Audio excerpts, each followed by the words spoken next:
economista, docente en temas de economía política y temas vinculados a economía en diversas universidades de mucho prestigio acá en el Perú a nivel local. Es director del Instituto de Libre Empresa. Ha presidido el Foro Liberal de América Latina, promoviendo reformas liberales pro mercado.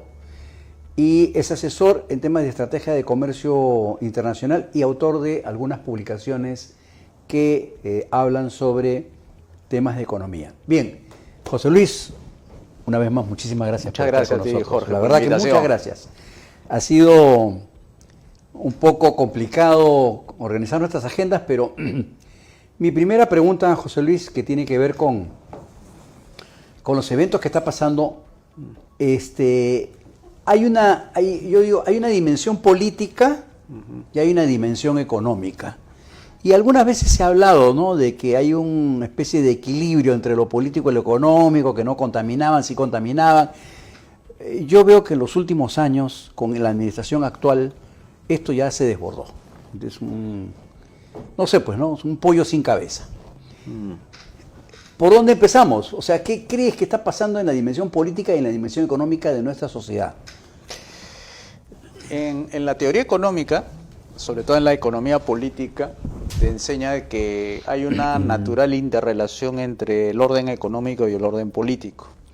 Y lo que hace el orden político es comunicarse con el orden económico.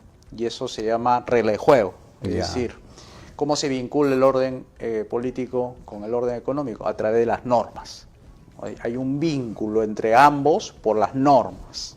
Eso es lo que... Pero esas normas establecen los límites del actuar de cada una de las dimensiones, ¿no? Sí. Por ejemplo, le dice el orden político: yo voy a realizar determinadas funciones para ti, y tú, como obligado, dado que esta es una sociedad hegemónica impuesta, la sociedad política le dice: estas son las reglas de juego, mientras la económica le dice: ¿cuántos son los impuestos que yo voy a pagar, que debo respetar y que no debo respetar? Entonces, ese vínculo normal se hace porque hay una razón fuerte detrás, y es porque el orden político tiene que asegurar que el orden económico funcione. ¿De qué manera? Respetando tres derechos fundamentales: derecho a la vida, derecho a la libertad y derecho a la propiedad privada. Es lo necesario para que este orden económico funcione, de tal manera de que produzca, genere riqueza, empleo, inversión y todo eso. Entonces, el Estado, con esa regla de juego que se enmarca básicamente en la Constitución. En cualquier sociedad moderna, digamos, así ¿no? es. En la Constitución, entonces el orden económico dice: estas son mis obligaciones y estos son mis derechos, y sobre eso trabajo, ¿no? El ámbito político actual está sobrepasándose en los mandatos naturales que debe tener una función de todo gobierno. Los gobiernos naturalmente deberían proteger tres cosas: la justicia, la seguridad y las obras públicas. Para eso fue creado. Y el orden económico, para tener estas tres funciones bien financiadas, contribuye con sus impuestos. Y esto es lo que le permite generar, con este orden político que le ha dicho: esto es lo que yo voy a hacer por ti, genera riqueza. Con esa riqueza financia al gobierno.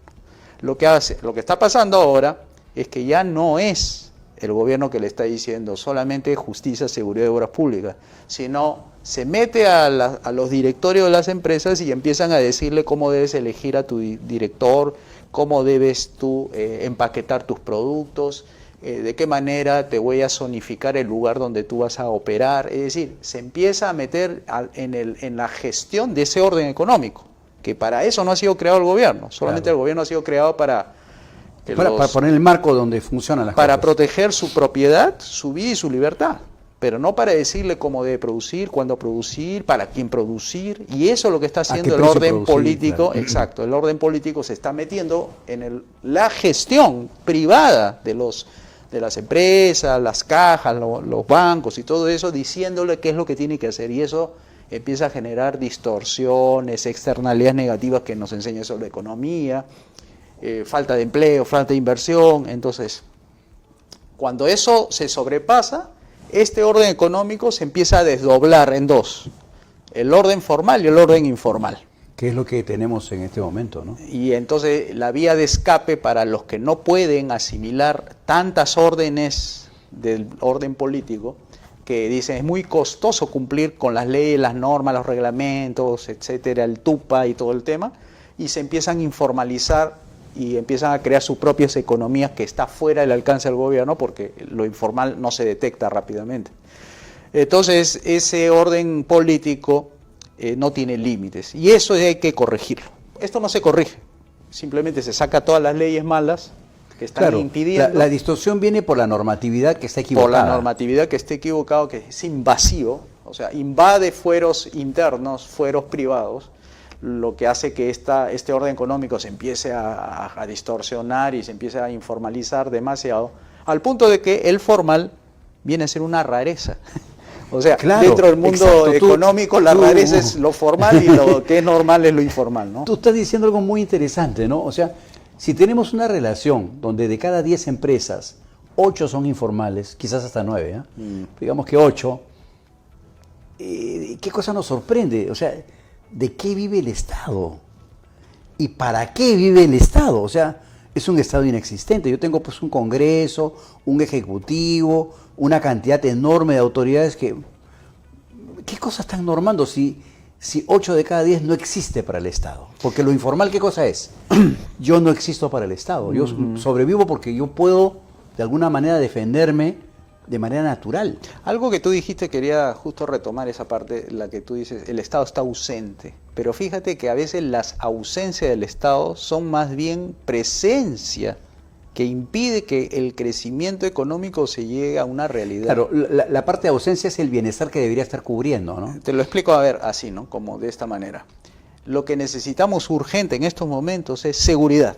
Como tú sabes, es fundamental. Ya desbordó, ¿eh? Esto entonces, sí ya se desbordó. Esa es la ausencia del Estado por estar presente en otros lados donde no debería estar presente. Por ejemplo, Ministerio de la Producción. Pregunto yo, si tú quitas al Ministerio de la Producción, las MIPES, las pymes, las empresas, ¿van a dejar de producir? No pasa nada. Entonces, ¿para qué está el Ministerio de la Producción? No sé, pues Ministerio de la Mujer, ¿no? Sacamos al Ministerio, digamos, de Comercio Exterior. Sacamos al Ministerio de Comercio Exterior. ¿Van a dejar de exportar las empresas? ¿Van a dejar de importar las empresas? No. Entonces, ¿para qué está? Y así vamos a encontrar los ministerios. Tú sacas el Ministerio de la Mujer, la mujer va a desaparecer del mapa. No. Las poblaciones vulnerables han existido y seguirán existiendo. Entonces, con esa lógica, entonces uno empieza a mirar, entonces, ¿qué ministerios son indispensables? Que si tú sacas la seguridad, se convierte en una anarquía total. La verdad que no tengo en mente ahorita cuántos ministerios tenemos, pero podría sacar con 18. Pero podría sacar más de la mitad. Más o menos, yo he calculado, en mis análisis, he calculado que con 6 ministerios sería suficiente. Relaciones Exteriores es 1, Ministerio del Interior es 2, Ministerio de Defensa es 3, Ministerio de Justicia es 4. Vendría a ser un Ministerio de Infraestructura, 5. Que agrupa todo lo que es. Ministerio de Hacienda, no de Economía. Hacienda para recolectar impuestos. Claro. Y el Ministerio de Ayuda Social. O sea, serían en total 6. ¿Sabes cuánta plata se necesita para esos 6 con el presupuesto actual? Más o menos 100.000, 110.000 millones. ¿Sabes cómo se financiaría esos 6 ministerios? Con un solo impuesto, el IGB, de 18%. Claro. Nada más. ¿Tú sabes lo que significaría para la MIPE no sería... pagar el impuesto a la renta? Para siempre, ¿eh? No te digo exoneración por 5 años como quieren ahora. Es algo que más de uno está que no se le hace. El de quinta categoría, por ejemplo, el trabajador, que no pague impuesto por lo que gana. Claro. Y el señor de cuarta categoría, el profesional, que no pague. ¿No estarían contentos de ellos? Claro. Bueno. Vamos a regresar en breves segundos con lo que estamos analizando. Volvemos ahorita con José Luis y seguimos analizando qué está pasando en este mundo. Bien, estamos haciendo un análisis interesante desde un punto de vista totalmente liberal. Coincido con lo que dice José Luis. Un Estado que no tenga grasa, que se elimine todo eso que pesa y que le dé músculo. Tanto impuesto para una sociedad que no paga impuestos porque los evade, ¿para qué sirve? Porque tú sabes que no es que el impuesto llega completo. No, pues, no. No llega. Según las estadísticas, nos dice que por cada sol que uno aporta, en el camino se queda 75% en planillas. O sea, 75 céntimos de tu sol que tú donas o que das como impuesto es planilla. Para mantener la caja del Estado. Luego, 13%, la Contraloría ha dicho que 13% es corrupción.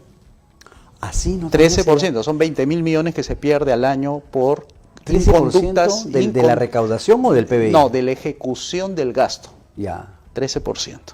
Pero esa corrupción es originada por la estructura misma del Estado. Le pone una denominación en el informe, dice inconducta funcional. O sea que las funciones que cumple determinado funcionario no es la que la ley le ha dicho que haga. ¿Ya? Y el resto, el 12% es inversión de capital. O sea, carreteras, patrulleros. Claro. Ya. Activo, digamos. Entonces, repetimos, ¿no? De un sol que recauda, uno da su sol de impuestos, 75 céntimos se te va a pagar planilla. No sabemos qué cosas hacen los señores ahí. Luego, 13 centavos de ese sol es corrupción. Y 12 centavos es efectivamente no carreteras, nada, caminos, lo que la gente necesita. No es nada lo que...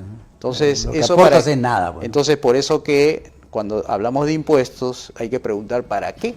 Porque si voy a pagar un impuesto para que llegue solamente 12 céntimos al final, entonces hay que corregir lo que está al medio, que está mal, ¿no? ¿Sí? Eso yo te he puesto que la gente no sabe, ¿eh? La gente no sabe Sí. que de cada sol solo llegan 12 centavos. Sí. Eso es en lo que es presupuesto público, vas a ver, 72% del presupuesto público es gasto corriente.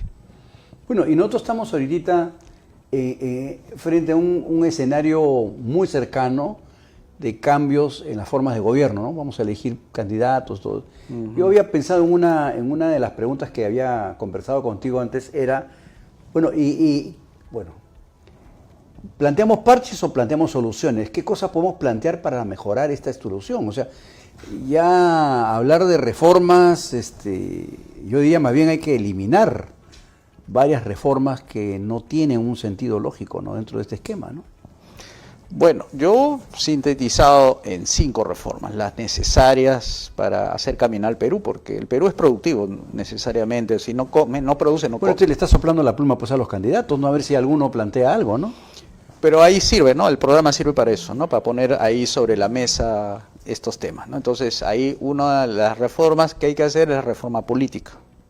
O sea, hay que hacer una reforma incluso dentro del Poder Ejecutivo, dentro del Poder Legislativo, dentro del Poder Judicial, lo que implica el sistema de 4 patas, que ahí está el Ministerio Público, ahí está el Poder Judicial, ahí está la Contraloría, está el Jurado Nacional de Elecciones, a cada una hay que hacerle sus reformas.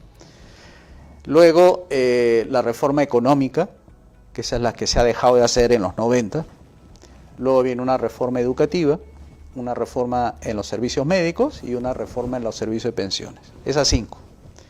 Entonces, la primera es condición para la segunda, y en eso que se va dando entre los dos, te da pie que la tercera es la educativa, la cuarta la de salud y la quinta de pensión es la transición. Porque ahí va a haber unos reacomodos que van a afectar intereses creados, y un interés creado, por ejemplo, banca.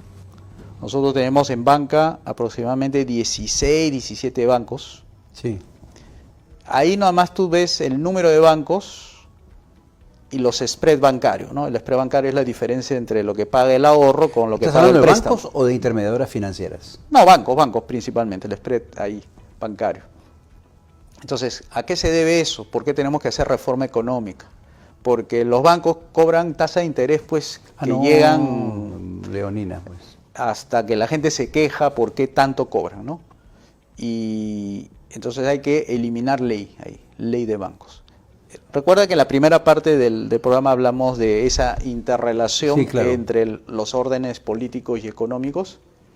¿Qué era lo que era invasivo? Decirle a los agentes económicos cómo deben gestionar sus recursos, su mano de obra, su capital, etc. Una de esas invasiones es en el aspecto bancario y financiero. ¿Y qué instrumento le dirige, le dice, le condiciona, le obliga? Es la ley de bancos. O sea, las leyes en el Perú están tan mal hechas que al promulgarse y a hacerla funcionar, empieza a crear mercados así, oligopólicos, monopólicos, poco competitivos. Y entonces la gente dice, ¿pero por qué las tasas de interés cobran tanto? Claro, entre un tipo de interés y el otro, que para efectos del público es el Sí. activo y el pasivo, ¿no? O sea, Sí. las tasas activas son pues La del préstamo. la de préstamo, ¿no? La Así que te es. cobran 90 y tantos por ciento, ¿no? Así es. Y contra tu Y el tu ahorro, tu pues, ahorro que te pagan 4 anual. 2%, ¿no? Sí. 2.7%. Entonces esa diferencia revela por qué hay tanta distancia entre una tasa de préstamo con una tasa de ahorro. Es la ineficiencia. Porque esos márgenes amplios son producto de una falta de competencia. Porque cuando hay competencia más bien se adelgazas. Claro. Logra bajarse esos costos O sea, burocráticos, operativos. me estás diciendo que en la práctica no tenemos posibilidad de tener otra estructura bancaria. Con estas normas no tenemos. Bueno, las cifras te dicen también mucho. En ese mercado bancario, cuatro bancos concentran el 80 y 75% Sí. del crédito total concedido al sistema económico. O sea, empresas, etcétera. ¿Cómo que 4? ¿Pero no eran 16? Bueno, las otras son banquitos, pues. Claro, claro. Pero se han concentrado en 4. Ahí hay una concentración de... Entonces, ¿cómo rompes esa ineficiencia, esa distorsión de mercado que se llama mercado oligopólico? Porque 4 Claro. controla prácticamente el 80% de todo el negocio. Libre competencia. Y la ley que tenemos de bancos es anti-libre competencia. ¿Cómo se prueba esto de por qué no es libre competencia? Un país chiquito como Panamá, Claro. de 4 millones de habitantes, tiene 69 bancos. 69 de Claro. 4 millones de habitantes. O sea, te está diciendo de que además de que atiende al mercado interno bancario, atiende al mercado externo bancario, porque muchos depósitos de otros países llegan Claro. ahí también. Claro. Entonces, el Perú tiene solamente 16 y es una ley muy mala, la ley de bancos, lo cual hay que liberarla a este mercado bancario de esa ley, porque la ley es malísima. ¿Necesitamos una ley de bancos para que los bancos existan? No. Por la misma razón que en la primera parte dijimos, ¿necesitamos un Ministerio de la Producción para que haya producción en el país? No. ¿Necesitamos un régimen económico constitucional para que haya economía en el país? Tampoco. O sea, Estados Unidos, tú sabes que Claro. teniendo una constitución bien antigua de 1789, no tiene régimen económico constitucional. O sea, no dice, nos declaramos bajo economía social de mercado. No, ellos no tienen.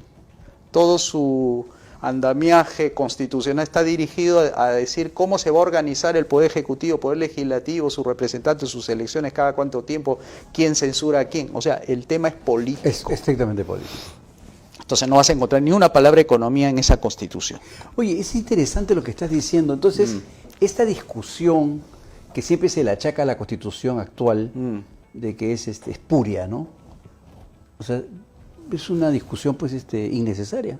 Pregúntale a las MIPES, tus amigos que tienen empresas, pregúntale si ellos han leído la Constitución, el capítulo número 1, del título número 3, el artículo 58 hasta el artículo 83. Pregúntale si han leído para hacer su gestión empresarial. Claro. Te van a decir que no, menos los informales. Claro. O sea, ellos no necesitan de una Constitución para hacer lo que viene haciendo. Yo estoy un poco preocupado porque acabo de enterarme que la SUNAT ha dicho, a ver, corrígeme por favor si me equivoco, ¿no? Que va a capacitar al contribuyente y que le va a perdonar la vida si es que comete una sanción. Pero si después de capacitarlo, sabe Dios con qué criterio y cómo va a ser, el contribuyente comete un error, no le va a perdonar la vida y lo va a multar sí o sí. Sí. Esa es en la nueva ley de MIPES. En la nueva ley de MIPES. Que- Entonces yo digo, oye, lo que está preparando la SUNAT es la camita para multar a todo el mundo. Pues. Porque dime, ¿qué MIPE está preparada contablemente para eso? Yo creo personalmente que ninguna. De las millones que haya. Vamos a regresar con esta reflexión en breve. Bien, estamos con José Luis Tapia, hablando de economía, de política y de liberalidad. Es duro encontrarnos con análisis y respuestas así, ¿no? O sea, yo sé que el Estado peruano es ineficiente. O sea, pero nunca me di cuenta cuán ineficiente es. Y estos últimos meses, mis creencias, por muy románticas que puedan ser, me doy cuenta que en realidad estamos un poco en zozobra, ¿no? Bien. Pensemos ahora, hagamos un mapa de cómo debería ser un Perú próspero. Que ya vimos, hay muchas cosas que hay que hacer. ¿Qué necesitamos para que el Perú sea próspero? O sea, estas grasas que yo te digo que hay que quitarle. Mira, creo que algo de lo que estamos conversando parece que la opinión pública recogiera en las zonas económicas especiales. Ya. Algo de eso tenemos que aplicarlo, pero no para Chancay o algunas zonas dentro del Perú. El Perú como país completo tiene que ser una zona económica especial. ¿Y qué hay dentro de lo que pasa con Panamá, por ejemplo? Claro. ¿No? ¿Qué cosa hay dentro de una zona económica especial? La primera caracterización es impuesto cero durante 5 años, y después de 5 años recién le elevan a 5%, luego pasa 2 años más, lo elevan a 7% y gradualmente van a ponerlo a los niveles actuales. Pero, a ver, eso sería interesante, ¿no? En un modelo logístico como el que se está diseñando para el Perú, una reforma así sería, pues, olvídate, la tasa de empleo se multiplica, pues, pero a 1000, ¿no? Mira, eso que acabamos de mencionar, de la zona económica especial, lo han hecho sectores dentro de la economía. Ahí está la ley famosa de la agroexportación. Claro. Que dicen que ellos han pedido que se prorrogue los beneficios de la ley. ¿Qué cosa es el beneficio? Pagar la mitad de impuesto a la renta. El de salud de 9, bajarlo a 5. Las vacaciones de 30 a 15. Y una serie de componentes salariales. Que son sobrecostos, claro. Exacto, que lo rebaje. Y están haciendo sus lobbies, 300 empresas agroexportadoras, para que esa ley se aplique en esta legislatura. Si eso le ha dado prosperidad a ellos, ha creado no sé cuántos miles de empleos, los trabajadores están muy contentos, ganan más del promedio. Ha puesto a los arándanos, los espárragos, la palta en el Y encima son exportadores top, se dice que la agricultura se ha modernizado, las empresas están dando un ejemplo al resto de los sectores económicos. Bueno, eso es producto de que hay pocos impuestos, o sea, se le ha bajado la mitad de 29 a 15. Y no ha afectado la recaudación, ¿no? Incluso la economía nos enseña que a menores tasas de impuestos se recauda más que a mayores tasas. Entonces, por un tema de elasticidad, pues, ¿no? Entonces, por un lado, no puede quejarse el MEF, que puede recaudar más con menos tasa de impuestos. O sea, de 29 a 15 puede hacer más recaudación que con el actual, que es el 29.5. Entonces, esto es un aspecto, nada más el impuesto. Pero yo voy más allá. ¿Por qué conformarnos nada más con impuestos cuando podemos avanzar más y conseguir más prosperidad de la que ha alcanzado algunos sectores de la economía como es esto? Entonces ahí planteamos la zona económica especial, pero a nivel Perú completo. Pero ya también un poco es injusto, ¿no? Porque, oye, salvando la distancia, ¿no? ¿Por qué solo los exportadores, ¿no? de agroexportación, vale la redundancia? Exacto. ¿No? ¿Por qué yo soy textil? ¿Por qué yo no? ¿Por qué yo soy madera? ¿Por qué no? Pues yo soy de este sector manufactura, ¿y por qué yo sí debo pagar y él no? O sea, ahí hay un contrasentido, ¿no? Es correcto tu análisis, porque justamente a eso voy. Cuando te decía la zona económica especial para el Perú completo, es para salirnos de ese modelo de que solamente ellos quieren ser los únicos beneficiados, cuando tenemos al resto del Perú que también lo puede ser, también beneficiado con una baja de impuestos de la renta del 29.5 al 15%. Si eso ha dado éxito a un sector, se ha probado el efecto de demostración, que le ha ido muy bien, ¿por qué no extenderlo a todo el Perú para que además sea beneficiario de esa posibilidad del 29, pagar la mitad del impuesto a la renta? ¿Tú coincides conmigo que el Perú se puede convertir en el hub logístico de la región? Y si eso funciona, si eso pasa, porque ya Chancay es una realidad. Aunque yo siempre trato de aclarar esto, Chancay no es una obra del Estado, Así es una empresa privada, que lo que ha hecho es por iniciativa de unos inversionistas que son chinos, donde el Estado tiene presencia, el Estado chino, pero que le da cierto privilegio por la zona. Ahora, eso no va a traer empleo a la zona, por si acaso yo quiero que todo el puerto está automatizado. O sea, no hay contrataciones de personal, no va a haber un impacto directo de mano de obra o de valor agregado por la existencia de Chancay. Puede ser por la economía que genera. Es correcto. Sí. Pero hasta ahora yo no veo, por ejemplo, no se habla de la construcción de la carretera que va a alimentar para Chancay. Quieren construirla por un lado equivocado. Hay toda una discusión, ¿no? Porque hay intereses ahí medios oscuros. Sí. Si el Perú se convirtiera en una gran fuente de maquila a nivel mundial, en una primera etapa para luego pasar a ser una fuente de manufactura, ese plan puede ser revolucionario. Es correcto. O sea, por ejemplo, convertir la ciudad de Huacho en el eje de la maquila del... Hay zonas de las campiñas que están áridas, ¿no? Puedo colocar galpones, vías de conexión, una línea de férrea para alimentar Lima, Chancay, Lima, Huacho, etcétera, ¿no? Y abastecer logísticamente, pues, con personal, con mano de obra, algunos insumos. Ahí las MIPES se van a volver locos, porque uniformes, combustible, madera, construcción, peluquería, restaurantes, es decir, todo puede crecer.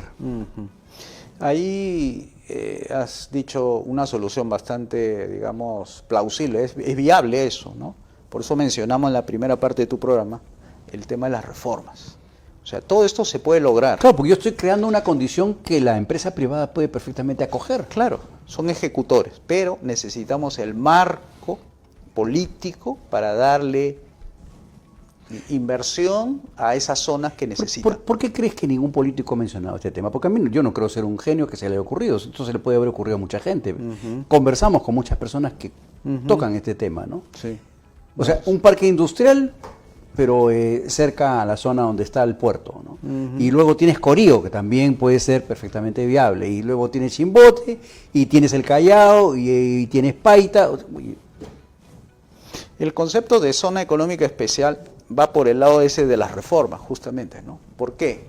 Porque lo que el Perú necesita no son más leyes, no son más impuestos, no necesita más leyes MIPE, no necesita más programas, más compras estatales. Al revés, todo lo que menos puede hacer el Estado va a ser de mucha ayuda para la empresa, porque todo lo que hace el Estado va a necesitar dinero, burocracia, leyes, trámites, oficinas. Todo lo que haga el Estado va a tener que justamente ejecutarlo con todas esas condiciones, leyes, impuestos, oficinas, trámites, todo.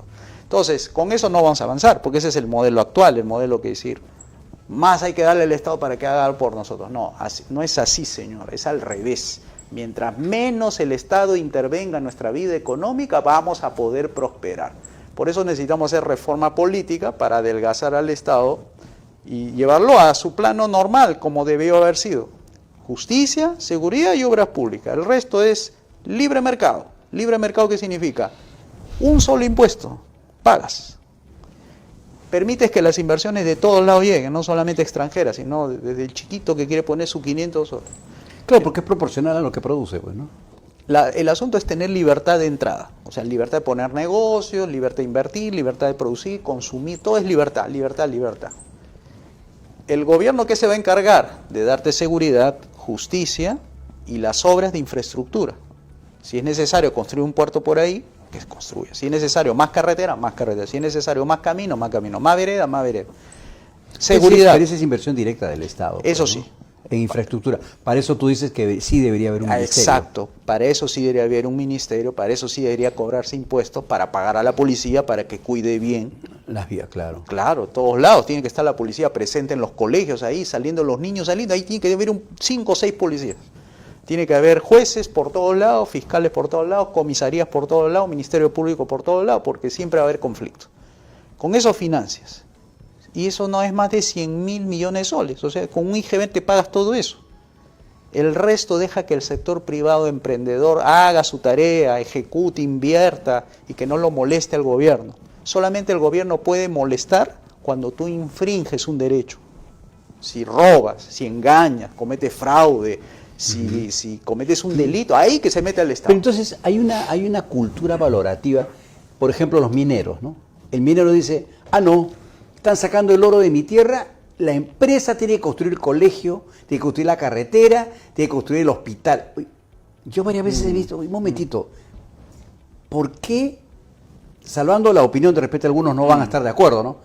¿Por qué la empresa que hace una actividad privada extractiva tiene que construir la carretera? Si la carretera la construye el Estado, Así que ya es. cobró el impuesto, Así es, correcto. ¿no? Que ya recaudó ese impuesto para construir esa carretera. Sí. ¿Por qué la empresa privada tiene que hacer la carretera? Y encima la hace, ¿no?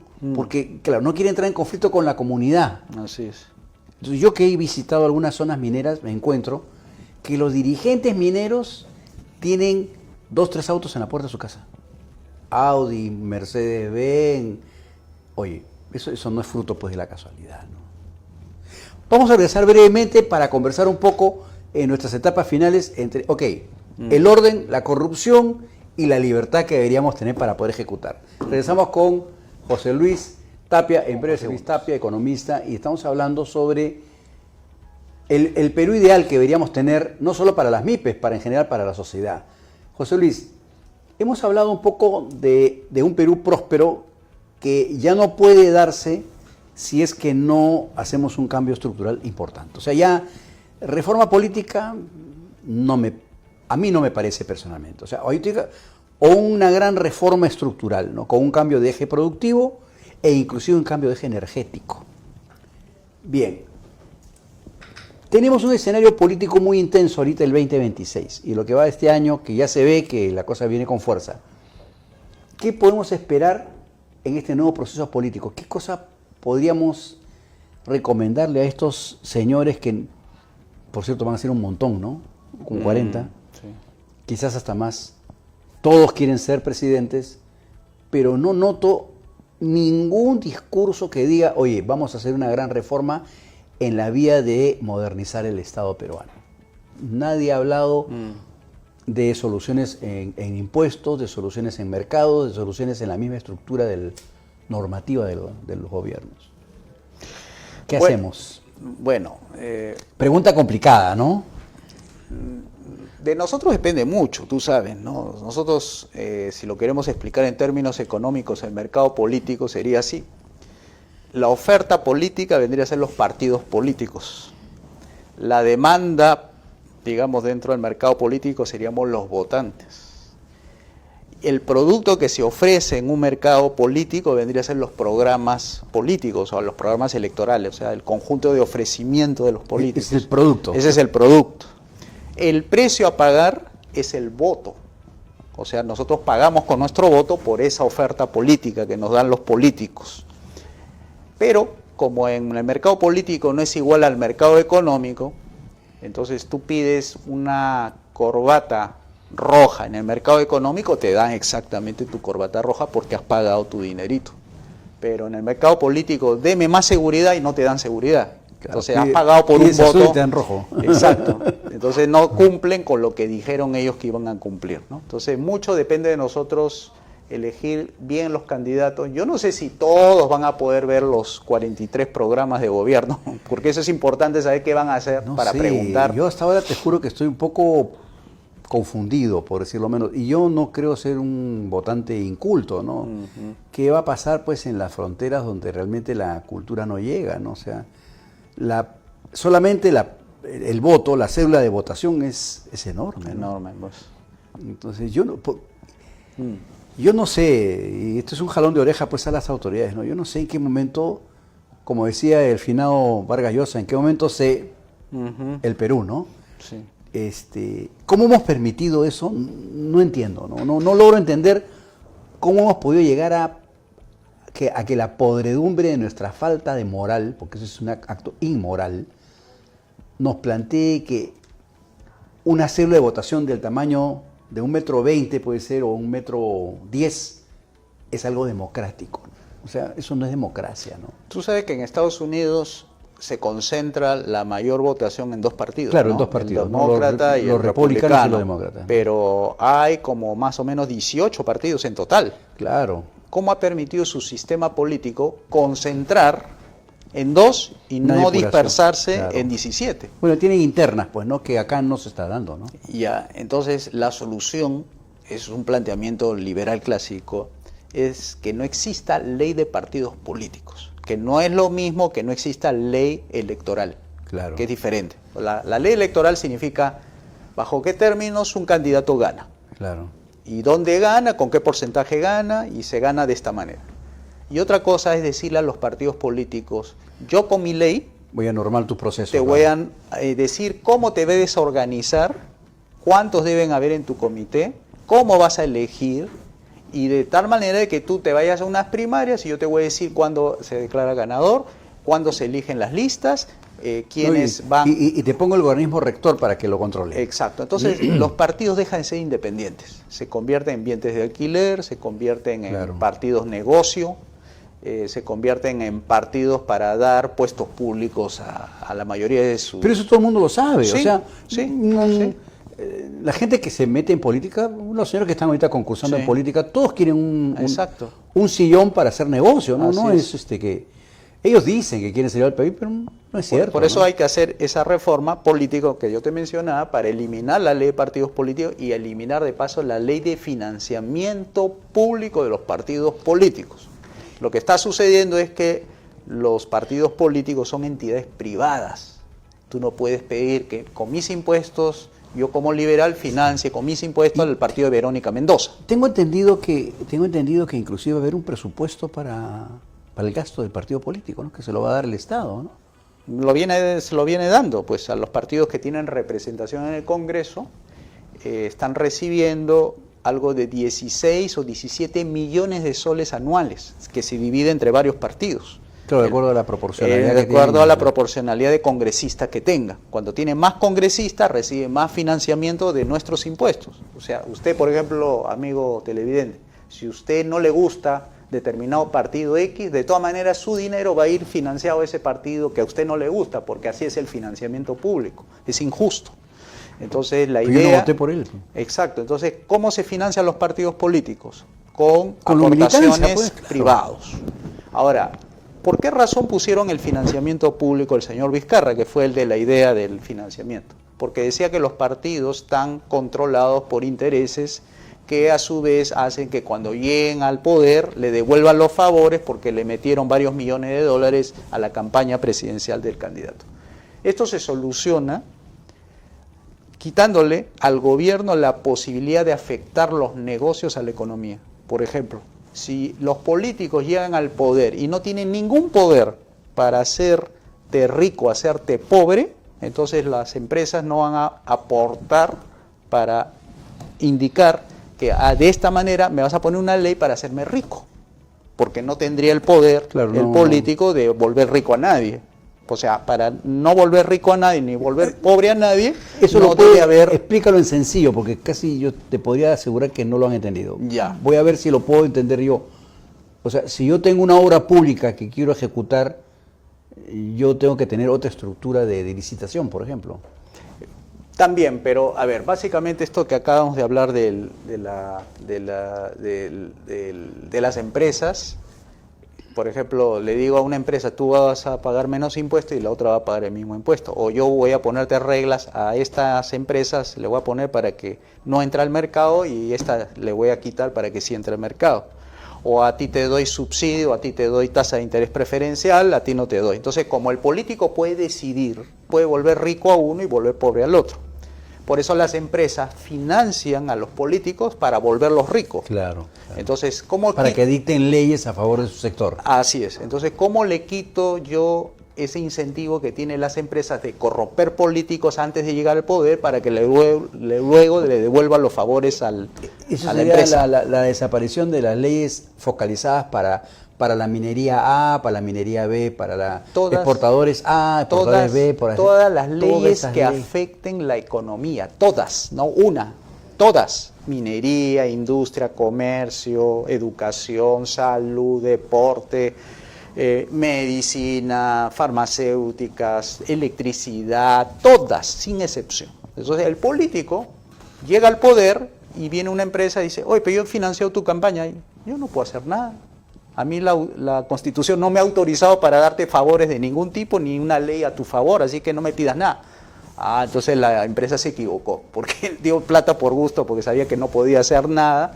Entonces de esa manera quita la corrupción, porque la corrupción viene justamente del privado cuando quiere corromper al político para que le devuelvan los favores y lo vuelva rico. ¿Tú tienes una idea de cuánto está costando la corrupción ahorita en el Perú? Un poco parafraseando lo que dijimos al principio del programa.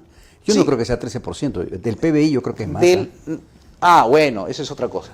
Lo que hemos dicho de los ese es 20.000 de la parte del presupuesto público. Pero si tú me dices cuánto equivale eso dentro de lo que nosotros producimos total, cuánto de corrupción hay dentro, ahí definitivamente es más. Yo sabía que era más de 1%. Sí, dice que está por el orden del 6%, sí, porque qué horror, ¿eh? Hay aparte de esto, de la ejecución del presupuesto del sector público, hay lo que se llaman las famosas, digamos, esos pagos que uno le realiza al funcionario para acceder al mercado. Por ejemplo, tú quieres darle al municipal, al funcionario municipal un dinero para que te acelere el papel y te den la zonificación rápida. Eso está calculado más o menos así. O sea, sí, 6 puntos, otros dicen que está 5, porque un punto del PBI es más o menos 70.000, o sea, 10% de 700.000, 10% de 700.000 es 70.000, 1% es 7.000. O sea, son 35.000 millones de soles. Es una barbaridad. Sí. José Luis, tú sabes que el tiempo nos gana. Sí, claro. Acá nosotros tenemos nuestra acostumbrada tradición. ¿Quieres contarle algo de lo que tú estás pensando al público que nos ve, a ese emprendedor que nos está mirando, al empresario MIPE? Sí, por supuesto. Por favor. Bueno, decirles que la solución para nuestros problemas es aplicar un gobierno limitado. O sea, los gobiernos que se exceden a esos límites de seguridad, justicia, obra pública, le van mal. Se corrompen, inmoraliza a la gente, se acostumbra que los funcionarios públicos son vagos, aceptan cualquier cosa, pretextos para no reformarlo, etcétera. Y es lo que estamos viviendo ahora. Lo que necesitamos es achicar al Estado, pero en número de funciones, no en número de empleos públicos. Lo que hay que hacer es reasignar los empleos públicos y mandarlos donde más se los necesita, que es seguridad, justicia y obras públicas. El resto de empleos públicos serán absorbidos por el mercado privado, donde se formarán los empleos necesarios gracias a las inversiones libres y necesarias, y ahí encontrará empleo bien remunerado. O sea, podemos llegar a los $120.000 al año como en Qatar, o sea, son como algo de 30.000 soles mensuales. Se puede llegar a eso, pero haciendo reformas políticas, económicas, educativas, salud y pensiones, y eso se llama liberalismo clásico. Eso es para información de ustedes, ¿no? Bien, muchas gracias, José Luis. Estamos cerrando nuestro programa de hoy día y como ven la tarea es grande y por favor,